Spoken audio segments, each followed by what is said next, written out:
ചേട്ടാ നമസ്കാരം. നമസ്കാരം. ചേട്ടാ കഴിഞ്ഞ ദിവസം നമ്മൾ ബംഗ്ലാദേശിനെ ബംഗ്ലാദേശ് അതിർത്തിയിൽ അടിച്ചൊരു വാർത്ത പുറത്തു വിട്ടിട്ടുണ്ടായിരുന്നു. അത് എല്ലാ മാധ്യമങ്ങളും കൊടുത്തിട്ടുണ്ടായിരുന്നു, നമ്മളും കൊടുത്തിട്ടുണ്ടായിരുന്നു. അതിന്റെ കൂടെ തന്നെ നമ്മൾ ചൈനയുടെ ഒരു സാമ്പത്തിക ഇടനാഴി മ്യാൻമറിൽ കൂടെ വന്ന് ബംഗ്ലാദേശിലെ കോക്സ് ബസാറിൽ വന്ന് ഇറങ്ങുന്നു എന്നുള്ള റിപ്പോർട്ടുകൾ പുറത്തു വരുന്നുണ്ട്. അത് നമ്മുടെ Andaman and Nicobar project, the great Nicobar project അവിടെ തൊട്ടടുത്താണ് പണിയുന്നത് എന്നുള്ള വാർത്ത പുറത്തു. അപ്പൊ ചൈന ഏത് വിധേനയും നമ്മളെ ഒരു യുദ്ധത്തിലേക്ക് തള്ളിവിടാനോ അല്ലെങ്കിൽ ഒരു പിരിമുറുക്കം സൃഷ്ടിക്കാനോ ശ്രമിക്കുന്നു എന്നുള്ള കാര്യത്തിൽ തർക്കമില്ല. ഇപ്പോഴിതാ കഴിഞ്ഞ ദിവസം നമ്മൾ അതിനു മുമ്പ് കൊടുത്തൊരു വാർത്ത എന്ന് പറയുന്നത് യുക്രൈൻ പാകിസ്ഥാന് ഡ്രോൺ അറ്റാക്കിൽ പരിശീലനം നൽകുന്ന ഒരു വാർത്തയാണ് നമ്മൾ പുറത്തുവിട്ടത്. ഇപ്പോഴിതാ യുക്രൈന് പുറമെ ചൈനയും അവരുടെ ഒരു മാതൃക പാകിസ്ഥാന് കൊടുത്തിട്ട് ചെയ്യാനായിട്ട് ആവശ്യപ്പെട്ടിരിക്കുന്നു എന്ന് വരുന്നു. ഓപ്പറേഷൻ സിന്ദൂറിന് ശേഷം ഇന്ത്യയുടെ ദീർഘദൂര ആക്രമണ ശേഷി പാകിസ്ഥാനെ ഞെട്ടിച്ചിരിക്കുകയാണ്. ഇത് സ്വാഭാവികമായിട്ടും ഉള്ളൊരു കാര്യമാണ്. അപ്പൊ പാകിസ്ഥാൻ ഇപ്പോ ഈ ഡ്രോൺ സേന രൂപീകരിക്കുന്നതിന് പിന്നാലെ army rocket force command ARPF എന്ന പുതിയ സൈനിക വിഭാഗത്തെ കൂടുതൽ ശക്തമാക്കുകയാണ് എന്നുള്ള വാർത്തകൾ പുറത്തു വരുന്നു. അതായത് ഈ റോക്കറ്റ് ഫോഴ്സ് പാകിസ്ഥാൻ രൂപീകരിക്കുന്നത് ഈ പാകിസ്ഥാന്റെ ഈ രാജ്യത്തിന്റെ മിസൈലുകൾ പല ഭാഗത്തായി ചിതറിക്കിടക്കുകയാണ്. എല്ലാ റോക്കറ്റുകളും മിസൈലുകളും ഒരൊറ്റ കമാൻഡിന് കീഴിൽ കൊണ്ടുവരുന്ന ഒരു പ്രത്യേക സേനയാണ് ഈ റോക്കറ്റ് ഫോഴ്സ് എന്ന് പറയുന്നത്. ദീർഘദൂര മിസൈൽ ആക്രമണം നടത്തുക, യുദ്ധസമയത്ത് വേഗത്തിൽ ലക്ഷ്യങ്ങൾ ആക്രമിക്കുക, ശത്രുവിന്റെ വ്യോമത്താവളങ്ങൾ, റഡാറുകൾ, സൈനിക കേന്ദ്രങ്ങൾ എന്നിവ ലക്ഷ്യമിടുക എന്നതുകൊണ്ടാണ് ഇത് കൊണ്ടുവരുന്നത്. അപ്പൊ ചൈനീസ് മാതൃകയാണ് ഇത് എന്നുള്ളതാണ് വേറൊരു പ്രധാനപ്പെട്ട കാര്യം. ബാലിസ്റ്റിക് മിസൈലുകൾ, ക്രൂയിസ് മിസൈലുകൾ, ദീർഘദൂര ആക്രമണ ആയുധങ്ങൾ ഇതിനകത്ത് ഉൾപ്പെടും എന്ന് നമുക്ക് മനസ്സിലാക്കാൻ സാധിക്കുന്നു. ഇതിന്റെ കൂട്ടത്തിൽ നമുക്ക് ചേർത്ത് വായിക്കേണ്ട വേറൊരു വാർത്ത, ഇന്ത്യയുടെ ഓപ്പറേഷൻ സിന്ദൂറിലെ ഒരു വാർഫെയർ അത് ലോക രാജ്യങ്ങളെ തന്നെ ഞെട്ടിച്ചിരിക്കുന്നു എന്നുള്ളതാണ്. നമുക്കറിയാം ഇന്ത്യ ആ സമയത്ത് വിജയേട്ടൻ തന്നെ പറയുന്ന കാര്യമാണ്, നമ്മുടെ ബുദ്ധി കൊണ്ടാണ് ആ സമയത്ത് പാകിസ്ഥാനെ നേരിട്ടത്. നമ്മുടെ AI ടെക്നോളജിയും കാര്യങ്ങളൊക്കെ വെച്ചാണ് നമ്മൾ നേരിട്ടത്. ഇതിൽ ഇലക്ട്രോണിക് വാർഫെയർ എന്ന് പറഞ്ഞൊരു വാർഫെയർ ഇന്ത്യ രൂപീകരിച്ചിട്ടുണ്ട്. നമുക്കറിയാം ഇപ്പോ റഷ്യയും ഈ റൊമേനിയയും ഒക്കെ അല്ലെങ്കിൽ ആ ഈ യൂറോപ്യൻ രാജ്യങ്ങളൊക്കെ ഫൈറ്റ് നടന്നപ്പോൾ ഇവർ ട്രംപിന്റെ അടുത്ത് പോയി പറഞ്ഞൊരു കാര്യമുണ്ട്. കാരണം റഷ്യ അവിടെ നിന്ന് അയക്കുന്ന ഡ്രോണുകൾക്ക് $1-2 വില മാത്രമേ ഉള്ളൂ. പക്ഷെ നമ്മൾ ഇവിടെ നിന്ന് അയക്കുന്ന മിസൈലുകൾക്ക് എല്ലാം 4 ലക്ഷം 5 ലക്ഷം രൂപ വിലയുണ്ട്. അപ്പൊ ഇങ്ങനെ ഒരു സാഹചര്യത്തിൽ നമ്മുടെ സാമ്പത്തിക ശേഷി തീരുകയാണ്. ഈ പാട്രിയറ്റും താഡും അയൺഡോമും എല്ലാം അവിടെ കൊണ്ടിട്ട് റഷ്യ പ്രതിരോധിക്കുക എന്ന് പറഞ്ഞാൽ നടക്കുന്ന കേസല്ല എന്നാണ് പറഞ്ഞത്. പക്ഷെ ഇന്ത്യയുടെ ആ ഒരു ബുദ്ധി നോക്കണം. ഇന്ത്യയുടെ ബുദ്ധി ഈ ഡ്രോണുകൾ ഇപ്പൊ പാകിസ്ഥാൻ നമുക്ക് നേരെ 1000 ഡ്രോണുകളോ 2000 ഡ്രോണുകളോ പെട്ടെന്ന് തൊടുത്തു വിടുകയാണെന്ന് വിചാരിക്കുക. അങ്ങനെ വിചാരിക്കുമ്പോൾ ഇത് ഞാൻ പറയുന്ന കാര്യമല്ല, ഇത് നമ്മുടെ സൈന്യം തന്നെ അംഗീകരിച്ച് ഓപ്പറേഷൻ സിന്ദൂറിൽ ഇത് നടന്നിട്ടുണ്ട് എന്ന് അവർ കൃത്യമായിട്ട് പറഞ്ഞിട്ടുള്ള ഒരു കാര്യമാണ്. അങ്ങനെ അവർ തൊടുത്തു വിട്ടു കഴിഞ്ഞാൽ, ഡ്രോണുകൾ തൊടുത്തു വിട്ടു കഴിഞ്ഞാൽ നമ്മൾ ഇലക്ട്രോണിക് വാർഫെയർ യുദ്ധമുറ എന്ന് പറയുന്ന യുദ്ധമുറ നമ്മൾ ഉപയോഗിക്കും.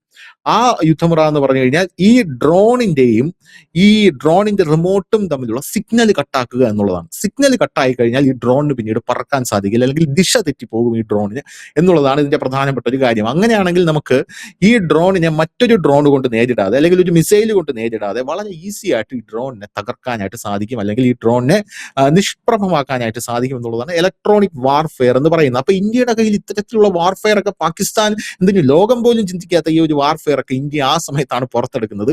അതുവരെ ഇന്ത്യ ഒരു ജുജുബി മാറ്റർ ആണെന്ന് വിചാരിച്ചുകൊണ്ടിരുന്ന പല രാജ്യങ്ങളും ഇപ്പൊ തന്നെ നമ്മുടെ പ്രതിരോധ മേഖലയിൽ ഈ വർഷം മാത്രം ഉണ്ടായിരിക്കുന്നത് കോടിക്കണക്കിന് രൂപയുടെ കുതിച്ചുചാട്ടമാണ്.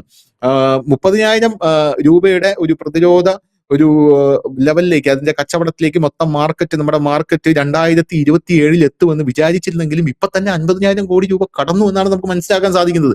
ഇന്തോനേഷ്യ ചോദിച്ചിട്ടുണ്ട്, UAE ചോദിച്ചിട്ടുണ്ട്, സൗദി ചോദിച്ചിട്ടുണ്ട്, എല്ലാവരും നമ്മുടെ ബ്രഹ്മോസ് ചോദിച്ചുകൊണ്ടേ ഇരിക്കുകയാണ്. അതിന്റെ ഇടയിൽ ഇസ്രായേൽ വന്ന് കരാർ ഒപ്പിട്ട് പോകുന്നു. റഷ്യ നമ്മുടെ കയ്യിൽ നിന്ന് നമ്മുടെ S-400 അവര് നമുക്ക് തന്നെ S-400 നമ്മൾ ഓൾട്ടർ ചെയ്തത് അവർക്ക് വേണം എന്ന് അവർ പറയുന്ന ഒരു സാഹചര്യം ഉണ്ടാകുന്നു. അർമേനിയ ചോദിക്കുന്നു, അസർബൈജാൻ ബാക്ക്ഡോർ വഴി വന്ന് ചോദിക്കുന്നു, ഗ്രീസ് ചോദിക്കുന്നു, അങ്ങനെ സകല ആൾക്കാരും ചോദിക്കുന്നു.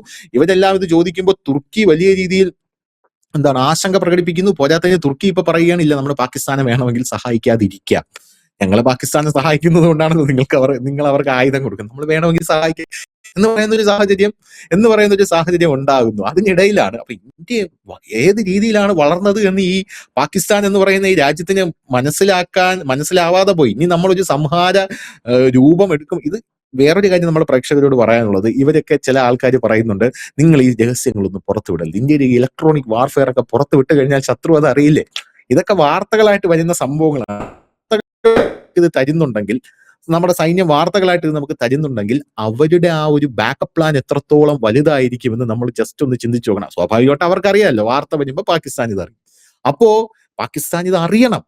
അറിഞ്ഞ് അതിലും വലുതാണ് നമ്മുടെ കയ്യിലിരിക്കുന്നത്, അത് പുറത്ത് വിടില്ല. ഇപ്പൊ ഞാൻ ഒരു പ്രതിരോധ വിദഗ്ധനുമായിട്ട് സംസാരിച്ചപ്പോൾ അദ്ദേഹം പറഞ്ഞതാണ്, ധനുഷ് വിശ്വസിക്കുന്നുണ്ടോ ഇന്ത്യയുടെ കയ്യിലിരിക്കുന്നത് S-400 ആണെന്ന്? കാരണം ഇന്ത്യയുടെ കയ്യിൽ S-400 ഇരിക്കുന്നെന്ന് പറഞ്ഞാൽ S-400 എങ്ങനെ പ്രവർത്തിക്കുന്നു എന്ന് പാകിസ്ഥാൻ അറിയാം. അത് വെച്ചുള്ള കൃത്യമായിട്ടുള്ള പ്രതിരോധം തീർക്കാൻ അവർക്ക് സാധിക്കുമല്ലോ. പക്ഷേ ധനുഷ് വിചാരിക്കുന്ന തെറ്റാണ്. S-400 നമുക്ക് തരുന്നു എന്ന് പറഞ്ഞുകൊണ്ട് റഷ്യ നമുക്ക് തരുന്നത് S-500 S-600 ആയിരിക്കും. ഇനി റഷ്യ S-800 ഉണ്ടാക്കും എന്ന് പറഞ്ഞ് റഷ്യ അവിടെ പണി തുടങ്ങിയെന്ന് വാർത്ത വരുമ്പോൾ റഷ്യ ഉണ്ടാക്കാൻ പോകുന്നത് S-900 ആയിരിക്കും. കാരണം നമ്മൾ വിചാരിക്കാത്ത രീതിയിലുള്ള വാർഫെയർ ആണ് ഓരോ രാജ്യങ്ങളും പയറ്റുന്നത്. വിശേഷം അതിന്റെ ഇടയിൽ പാകിസ്ഥാൻ ഇപ്പൊ റോക്കറ്റ് ഫോഴ്സ് ഏതൊക്കെ തരത്തിൽ രക്ഷപ്പെടാൻ ശ്രമിക്കാമോ ആ തരത്തിലൊക്കെ രക്ഷപ്പെടാനായിട്ട് ശ്രമിക്കുകയാണ്. എന്ത് തോന്നുന്നു ഈ റോക്കറ്റ് ഫോഴ്സിനെ കുറിച്ചും പാകിസ്ഥാന്റെ പുതിയ നീക്കങ്ങളെ കുറിച്ചും ചൈനയുടെ സഹായത്തെ കുറിച്ചും? ലോകത്തെ വൻകിട രാജ്യങ്ങളിലൊക്കെ ഉള്ള ഒരു ഫോഴ്സാണ് ഈ റോക്കറ്റ് ഫോഴ്സ്. ഈ അടുത്ത സമയത്ത് ചൈനയുടെ ഒരു റോക്കറ്റ് ഫോഴ്സിനെ കുറിച്ച് വലിയ വാർത്ത വന്നിട്ടുണ്ട്. നമ്മുടെ രാജ്യം റോക്കറ്റ് ഫോഴ്സ് രൂപീകരിക്കുന്നതിന്റെ ഒരു ആരംഭം കുറിച്ചിട്ട് കഴിഞ്ഞിട്ടുണ്ട്. നമ്മൾ സൈന്യത്തിന്റെ റോക്കറ്റ് ഫോഴ്സ് നമ്മൾ സ്ഥാപിക്കുന്നുണ്ട്. കാരണം അത് ഈ ഓരോ കാലഘട്ടത്തിനനുസരിച്ചിട്ട് യുദ്ധത്തിന്റെ തന്ത്രങ്ങൾ മാറുമ്പോഴാണ് ഓരോരോ ഫോഴ്സുകളും ഓരോരോ ആയുധങ്ങളും വരുന്നത്. ഇപ്പോൾ ലോകത്തിന്റെ ഒക്കെ ഒരു യുദ്ധത്തിലെ പ്രധാന ആയുധം ഡ്രോണുകളാണ്. അപ്പോൾ ഡ്രോണുകൾ രംഗത്തെത്തുമ്പോൾ പണ്ട് കാലത്തൊക്കെ ഭീരങ്കിപ്പട, തോക്കുകൾ ഇങ്ങനെയൊക്കെ ആയിരുന്നെങ്കിൽ അതിന്റെയൊക്കെ കാലം കഴിഞ്ഞിരിക്കുന്നു. ഇപ്പൊ ലേറ്റസ്റ്റ് സാധനങ്ങളിലേക്ക് വന്നിരിക്കുന്നു. ഇനിയിപ്പോ അടുത്തത് വരാൻ പോകുന്നു. അപ്പോൾ ഈ ഡ്രോണുകൾ എത്തിത്തുടങ്ങിയപ്പോൾ തന്നെ ഇന്ത്യയും ഇസ്രായേലും അടക്കമുള്ള ചില രാജ്യങ്ങൾ ലേസറിലേക്ക് കടന്നു എന്നുള്ളതാണ്. അതായത് നെക്സ്റ്റ് സ്റ്റെപ്പ് ലേസറാണ്. ഡ്രോണുകൾ തീർന്നു, ഡ്രോണുകളുടെ കാലം കഴിഞ്ഞു. കാരണം അതിനി അടുത്ത ഇന്ത്യ പാകിസ്ഥാൻ ഒരു അടി വന്നു കഴിഞ്ഞാൽ അതോടുകൂടി ഈ ഡ്രോണുകളുടെ കച്ചവടം ലോകത്ത് തീരും. കാരണം ഡ്രോണുകളെ ബ്ലോക്ക് ചെയ്യാൻ പറ്റും, ഇല്ലെങ്കിൽ ഡ്രോണുകൾക്ക് ദിശ മാറ്റാൻ പറ്റും എന്നൊരു ടെക്നോളജിയിലേക്ക് ലോകം വികസിച്ചു. അതിൽ ബഹുദൂരം മുൻപോട്ട് പോയിരിക്കുന്ന ഇന്ത്യയാണ്. ഇത് അമേരിക്ക തന്നെ പറഞ്ഞു കഴിഞ്ഞിരിക്കുന്നു. ലോകത്ത് ഏറ്റവും കൂടുതൽ AI-യുടെ മുൻപന്തിയിൽ നിൽക്കുന്ന രാജ്യം ഭാരതമാണ്. ചൈനയെ തടയിടാൻ, ഇങ്ങനെയുള്ള കാര്യങ്ങളിൽ ചൈനയെ തടയിടാൻ കഴിയുന്ന ഒരു രാജ്യവും ലോകത്ത് ഇന്ത്യ മാത്രമേ ഉള്ളൂ എന്നുള്ളത്. കാരണം AI-യുടെ ഒരു വളർച്ചയാണ് ഈ പറയുന്ന ലേസർ അധിഷ്ഠിത ആയുധങ്ങളായാലും ഈ ഡ്രോൺ ആയുധങ്ങളായാലും AI കരുത്തിലാണ് ഇത് മുൻപോട്ട് പോകുന്നത്. അതിൽ തന്നെ ഇന്ത്യ ഒരു വലിയ ഹബ്ബായി അത് മാറിക്കൊണ്ടിരിക്കുന്നു എന്നുള്ളതാണ് അമേരിക്ക പോലും സമ്മതിക്കുന്ന ഒരു കാര്യമാണത്. അതുകൊണ്ട് തന്നെയാണ് നമ്മുടെ രാജ്യം ഇപ്പോൾ ഒരുപാട് രാജ്യങ്ങളുമായിട്ട് AI സാങ്കേതിക വിദ്യ കൈമാറാനുള്ള കരാറുകളാണ് ഏറ്റവും കൂടുതൽ ഒപ്പുവെക്കുന്നത്. നമ്മൾ ശ്രദ്ധിച്ചാൽ അറിയാം, നമ്മുടെ പ്രധാനമന്ത്രി ശ്രീ നരേന്ദ്രമോദി വിവിധ രാജ്യങ്ങളിൽ പോകുമ്പോൾ അദ്ദേഹം ഒപ്പുവെക്കുന്ന കരാറിൽ ഒന്ന് ഈ ആർട്ടിഫിഷ്യൽ ഇന്റലിജൻസ് സാങ്കേതിക വിദ്യകളുടെ കൈമാറ്റവും അതിന്റെ സംയുക്ത വികസനവും വികാസത്തിനെ കുറിച്ചുമാണ് ഉള്ള കരാർ. എല്ലാത്തിലും ഉണ്ട്. കാരണം എന്താണ്, ആ രാജ്യങ്ങൾക്ക് അത് വേണം. കാരണം ഇത് യുദ്ധത്തിന്റെ കാര്യം മാത്രമല്ല, ആരോഗ്യ മേഖലയിലായാലും വിദ്യാഭ്യാസ മേഖലയിലായാലും സാമ്പത്തിക മേഖല. കഴിഞ്ഞ ദിവസം മറ്റൊരു വാർത്ത വന്നിരുന്നു, ജപ്പാൻ പ്രധാനമന്ത്രി ഇന്ത്യയിൽ എത്തിയിരുന്നു. ആ ഒപ്പുവെച്ച ഒരു കരാറിൻ പ്രകാരം നമ്മൾ ഇനി മുതൽ ട്രേഡിംഗ് നടത്താൻ പോകുന്നത് രൂപയിലും യെന്നിലുമായിട്ട് ആയിരിക്കും ട്രേഡിംഗ് നടത്താൻ പോകുന്നത്. അപ്പോൾ ആ ട്രേഡിങ്ങിന് ഉപയോഗിക്കുന്ന ആപ്പ് നമ്മുടെ UPI ആപ്പാണ് അതിൽ ഉപയോഗിക്കുന്നത്. ആ UPI ആപ്പ് ജപ്പാന്റെ ഒരു സാങ്കേതിക വിദ്യ കൂടി ചേർത്തുകൊണ്ട് മറ്റൊരു രീതിയിലുള്ള ഒരു ആപ്പ് വഴിയാണ്, അതായത് പഴയ മെത്തേഡിലുള്ള ട്രാൻസാക്ഷൻ മാറ്റിക്കൊണ്ട്, കാരണം ഡോളറിലല്ല നമ്മളിപ്പോൾ ചെയ്യുന്നത്, ഇതിലേക്കാണ്. അത് അമേരിക്കയ്ക്ക് വലിയ ക്ഷീണം സംഭവിക്കുന്ന ഒരു നീക്കമാണ് നടത്തുന്നത്. കാരണം അത് ഡീഡോളറൈസേഷന്റെ ഭാഗം കൂടിയായിട്ടാണ് വരും. അതിനൊക്കെ അങ്ങനെ കണക്ക് കൂട്ടാം. അത് നടക്കുന്ന ഇങ്ങനെ ഒരു ആപ്പ് വഴി അതിന്റെ സാങ്കേതിക വിദ്യയാണ് നമ്മുടെ രാജ്യം വികസിപ്പിക്കുന്നത്. ജപ്പാനും സഹകരിക്കുന്നുണ്ട് അതിനകത്ത്. ഇങ്ങനെ പോകുന്ന ഒരു സാഹചര്യമുണ്ട്. ഇവിടെയാണ് ഈ നമ്മൾ മുൻപ് വാർത്തകളിൽ വന്നിരുന്നു, ഇസ്രായേല് അവരുടെ ലേസർ അധിഷ്ഠിത ബീം, അതായത് ഇതിനെ തടയിടുന്ന ഒരു ബീമിനെ കുറിച്ച് അത് ഇന്ത്യക്ക് നൽകുമെന്നൊക്കെ നമ്മൾ പറഞ്ഞിരുന്നു. ധനുഷ് പറഞ്ഞതുപോലെ ഇത് അവിടെ വാർത്തയാകുമ്പോഴേക്കും ഇത് ഓൾറെഡി പ്രവർത്തിച്ചു തുടങ്ങിയിട്ടുണ്ടാകും. ഒരു പക്ഷേ ഇന്ത്യക്ക് നൽകും എന്ന് പറഞ്ഞെങ്കിൽ ഓൾറെഡി ഇന്ത്യക്ക് നൽകിയിട്ടുണ്ടാകും അതിന്റെ സാങ്കേതികത, നമുക്കറിയില്ല അങ്ങനെയുള്ള കാര്യം. അപ്പം അത്തരത്തിലേക്ക് നമ്മൾ ബഹുദൂരം മുമ്പിൽ പോയി. മുമ്പൊരു മുന്നറിയിപ്പ് പാകിസ്ഥാൻ അവിടുത്തെ തന്നെ മുൻ സൈനിക മേധാവികൾ കൊടുത്തിട്ടുണ്ട്. അതായത് ഇനി ഇന്ത്യ യുദ്ധത്തിന് ഇറങ്ങുകയാണെങ്കിൽ 5 മിനിറ്റ് കൊണ്ട് പാകിസ്ഥാൻ ഇരുട്ടിലാകും, അതിന് പിന്നാലെ അവന്മാർ അടിയും തുടങ്ങും എന്നുള്ളത്. കാരണം സാറ്റലൈറ്റുകളെല്ലാം തകർത്തുകൊണ്ട് പാകിസ്ഥാനിലെ ഇരുട്ടിലാക്കാനുള്ള സംവിധാനങ്ങൾ ഇന്ത്യക്കുണ്ട് എന്നുള്ളത്. ഇത് ചൈനയ്ക്കുമുണ്ട് ഈ സംവിധാനം. ചൈനയും അത്തരത്തിൽ വികസിപ്പിച്ചെടുത്തിട്ടുണ്ട്. കാരണം ഇന്ത്യയുമായിട്ടാണ് അവർ യുദ്ധത്തിന് വരുന്നതെങ്കിൽ ഇന്ത്യയുടെ വൈദ്യുതി ബന്ധങ്ങൾ കംപ്ലീറ്റ് തകരാറാക്കും. ഇതേ ടെക്നോളജി ഉണ്ട്. അതോടൊപ്പം തന്നെ ഈ പറയുന്ന സാറ്റലൈറ്റുകൾ തകർക്കും. ഈ ടെക്നോളജി റഷ്യയിൽ ഉപയോഗിച്ചിട്ടുണ്ട്, റഷ്യയിലും ഉപയോഗിച്ചിട്ടുണ്ട്. സാറ്റലൈറ്റുകളെ ജാം ചെയ്തുകൊണ്ട് ഉപഗ്രഹങ്ങൾ ഇല്ലാതെ വന്നു കഴിഞ്ഞാൽ ഇതിനകത്ത് പല ടെക്നോളജികളും വികസിക്കില്ല. അതുകൊണ്ടാണ് നമ്മുടെ രാജ്യത്തെ നോക്കിക്കഴിഞ്ഞാൽ ഒരു 3 മാസം കൂടുമ്പോൾ ഒരു 10 ഉപഗ്രഹങ്ങളെങ്കിലും വിക്ഷേപിക്കുന്നുണ്ട് ഇവിടെ. നമ്മൾ ഈ വലിയ ഉപഗ്രഹങ്ങൾ വാർത്ത ചെയ്യാറുള്ളൂ. സംഭവം വിക്ഷേപിക്കുന്നുണ്ട്, തലങ്ങും വിലങ്ങും ഉപഗ്രഹം വിക്ഷേപിച്ചിട്ടിരിക്കുക. അപ്പം ഇങ്ങനെയുള്ളൊരു സാങ്കേതിക വിദ്യയിൽ നമ്മൾ നീങ്ങിക്കഴിഞ്ഞിരിക്കുന്നു.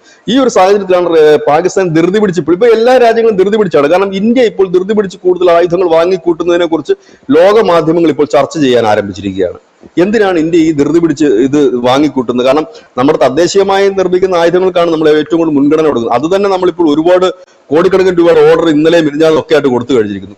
വലിയ രീതിയിൽ നമ്മൾ ആയുധങ്ങൾ വാങ്ങിക്കൂട്ടിക്കൊണ്ടിരിക്കുന്നു. പുതിയ പുതിയ ടെക്നോളജികൾ നമ്മൾ അതായത് ഇപ്പോൾ പഴയ ഇന്ത്യ അല്ല. പണ്ടൊക്കെ എന്ന് പറഞ്ഞാൽ നമ്മളൊരു മിസൈൽ പരീക്ഷണം നടത്തി കഴിഞ്ഞാൽ വർഷങ്ങൾ കാത്തിരിക്കണം അടുത്തൊരു മിസൈൽ പരീക്ഷണത്തിന്റെ വാർത്ത കേൾക്കാൻ.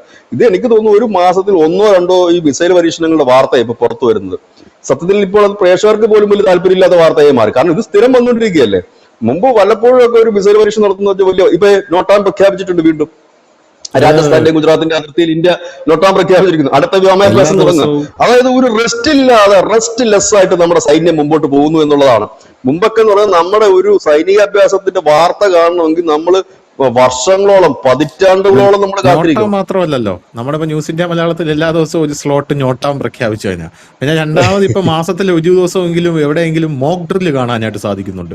ഈ മോക്ക് ഡ്രില്ല് ഞോട്ടാം എന്ന് പറയുന്ന വാക്കുകളൊക്കെ ആൾക്കാർക്ക് ഇപ്പൊ സുപരിചിതമായി മാറിക്കഴിഞ്ഞു. അല്ല, കഴിഞ്ഞ ദിവസമാണ് നോട്ടാൻ പ്രഖ്യാപിച്ചത്. രാജസ്ഥാന്റെയും ഗുജറാത്തിന്റെയും ബോർഡർ, അതായത് പാകിസ്ഥാന്റെ LOCയുമായി ചേർന്ന് നടക്കുന്ന ബോർഡറിലാണ് നമ്മൾ നോട്ടാൻ പ്രഖ്യാപിച്ചിരിക്കുന്നത് ഇപ്പോൾ. അതായത് അവിടെ നമ്മളൊരു വലിയ വ്യോമാഭ്യാസം തുടങ്ങാൻ പാകിസ്ഥാനും ഇതനുസരിച്ചിട്ട് പാകിസ്ഥാൻ ജാഗ്രതയിലാണ്. കാരണം ഈ സാധാരണഗതി യുദ്ധം എപ്പോഴും നടക്കുന്ന പ്രദേശങ്ങളുള്ള രാജ്യങ്ങളാണ് ഈ നമ്മൾ ഈ മോക്ക് ഡ്രില്ലുകള് ഇതിനുള്ള സൈനിക അഭ്യാസങ്ങളൊക്കെ എപ്പോഴും നടത്തിക്കൊണ്ടിരിക്കുന്നത്. കാരണം അവർക്ക് എപ്പോഴും യുദ്ധസജ്ജരായിട്ട് നിന്നെങ്കിൽ മാത്രമേ അവർക്ക് ഈ അറ്റാക്കുകളെ നേരിടാൻ കഴിയും. നമ്മുടെ രാജ്യത്തിന് അങ്ങനെ ഒരു സിറ്റുവേഷൻ ഇല്ലായിരുന്നു. പക്ഷെ ഇപ്പോൾ അങ്ങനെ ഒരു സിറ്റുവേഷനിലേക്കാണ് നമ്മൾ എപ്പോഴും തയ്യാറായിട്ടിരിക്കുന്ന ഒരു ജനതയും തയ്യാറായിട്ടിരിക്കുന്ന ഒരു സൈന്യവും ആണ് നമ്മുടെ ഇപ്പോഴുള്ള കാണുന്നത്. ഇപ്പൊ ഈ നോട്ടാൻ പ്രഖ്യാപിച്ചത് വലിയ വാർത്തയാണ്. പിന്നെ നമ്മൾ തനിഷ് പറഞ്ഞാണെങ്കിൽ സ്ഥിരം കൊടുത്ത് നമ്മുടെ പ്രേക്ഷകർക്ക് ഇപ്പൊ നോട്ടാൻ മതിയായി, നമുക്കും ഇപ്പൊ മതിയായി എന്നുള്ളത് കൊണ്ടാണ് നമ്മളത് കൊടുക്കാത്തത്. അതിനൊരു വലിയ തയ്യാറെടുപ്പിലേക്ക് നീങ്ങുന്നു. അതാ ഞാൻ പറഞ്ഞത്, എന്തോ ഒന്ന് സംഭവിക്കുന്നു എന്ന് കരുതേണ്ടി വരും. എന്തോ ഒന്ന് സംഭവിക്കാൻ പോകുന്നു. അത് അധികം വിദൂരമല്ല. കാരണം ഈ സിന്ധു നദീജലത്തിന് വേണ്ടിയിട്ട് പാകിസ്ഥാൻ കാണിക്കുന്ന അഭ്യാസങ്ങൾ അങ്ങ് വലിയ രീതിയിൽ തന്നെ മുമ്പോട്ട് പോയിക്കൊണ്ടിരിക്കുന്ന ഒരു സാഹചര്യം കൂടിയുണ്ട്. പിന്നെ POKയിൽ ഉണ്ടാകുന്ന വിഷയങ്ങൾ, ഇതെന്തോ ഒന്ന് സംഭവിക്കുന്നു അല്ലെങ്കിൽ സംഭവിക്കാൻ പോകുന്നു. അതിന്റെ ഒരു മുന്നോടിയായിട്ടാണ് ഇത്തരം വാർത്തകൾ ഇപ്പോൾ കൂടുതലായി വരുന്നത്. ഇത്തരം വാർത്തകൾ കൂടുതലായി വരുമ്പോൾ നമ്മൾ അനുമാനിക്കേണ്ട ഒരു കാര്യമുണ്ട്, ഒരു യുദ്ധത്തിലേക്കാണ്. സമാധാന അന്തരീക്ഷത്തിലേക്ക് ഈ വാർത്ത വരില്ലല്ലോ. 100%. സത്യത്തിൽ സമാധാന അന്തരീക്ഷമാണ് പലയിടത്തും നിലനിൽക്കുന്നതെങ്കിൽ നമുക്ക് കൂടുതലായി ലഭിക്കുന്ന വാർത്തകൾ എന്തൊക്കെയായിരിക്കും? ഇത്തവണ വിളകൾ കൂടുതലായി ലഭിച്ചു, കൂടുതൽ തിന കൃഷി ചെയ്യാൻ കഴിഞ്ഞു, ക്ഷീര കർഷകർക്ക് അങ്ങനെ വന്നു, ഇങ്ങനെ വന്നു, ഇങ്ങനെയൊക്കെയുള്ള വാർത്തകൾ, നല്ല മഴ കിട്ടി, ഇങ്ങനെയുള്ള വാർത്തകളായിരിക്കും കൂടുതൽ വരുന്നത്. കൂടുതൽ വാർത്തകൾ ഇത്തരത്തിലുള്ള ആയുധങ്ങളെക്കുറിച്ചും ആയുധ വിപണികളെക്കുറിച്ചും ഇല്ലെങ്കിൽ ഈ സംഘർഷങ്ങളെ കുറിച്ചുള്ള വാർത്ത വരുന്നു എങ്കിൽ അതിനർത്ഥം എവിടെയൊക്കെയോ ഒരസലിന് ഒരു തീപ്പൊരി മതിയാകും എന്നതാണ് നാം മനസ്സിലാക്കേണ്ടത്.